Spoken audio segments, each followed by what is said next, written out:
Comenzaré mi argumento esgrimiendo un teorema sobre la verdad.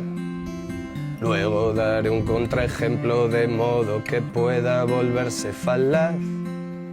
Posteriormente lo refutaré y volveré al axioma inicial.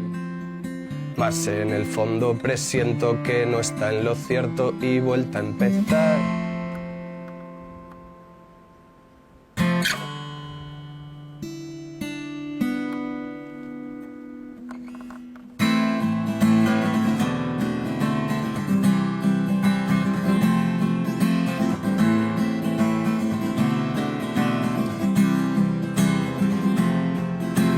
Arrancaré mi argumento de las sucias garras dialécticas. Me detendré justo a tiempo de modo que pueda tan solo observar. Posteriormente respiraré y obtendré el axioma inicial.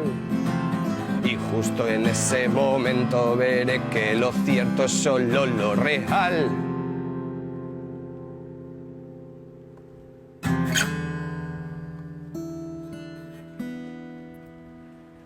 Solo lo real.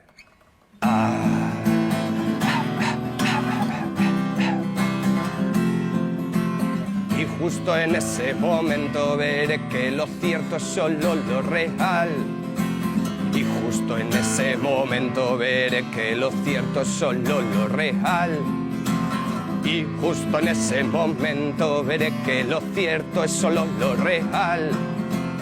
Y justo en ese momento veré que lo cierto es solo lo real.